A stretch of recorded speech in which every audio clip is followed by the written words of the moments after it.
Hello दोस्तों, स्वागत है आपका आपके अपने YouTube चैनल पर। आज हम आप सभी लोग के लिए एक बरही सोहर लाए हैं। अगर आप हमारे चैनल पर पहली बार आ रहे हैं तो हमारे चैनल को सब्सक्राइब करिएगा, गाने को लाइक और शेयर करिएगा। देवी के दर बरिया हो बधैया भला, बाजई हो बधैया भला, बाजई हो मोरी बहिनी, चढ़े लागे कुपवाना, तेला हो कटोरावाना, सेनुर हो कटोरावाना, सेनुर हो मोरी बहिनी, चढ़े लागे कुपवाना, तेला हो कटोरावाना, सेनुर हो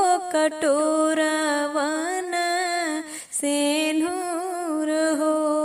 कौने राम के पुतवा के पुत भाई, कौने राम के नाती भाई हो, कौने राम के नाती भाई हो। मोरी बहिनी के कर धेरिया जुड़ानी हो, अंगन उठै सोहर हो, अंगन उठै सोहर हो।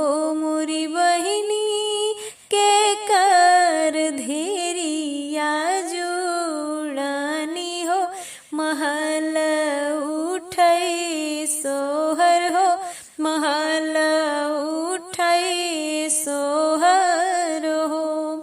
दशरथ पुतवा के पुत भाइयों नहीं के नाती भाइयों नहीं के नाती भाई हो। मोरी बहिनी जनक जी कधेरिया जुड़ानी हो, अंगन उठै सो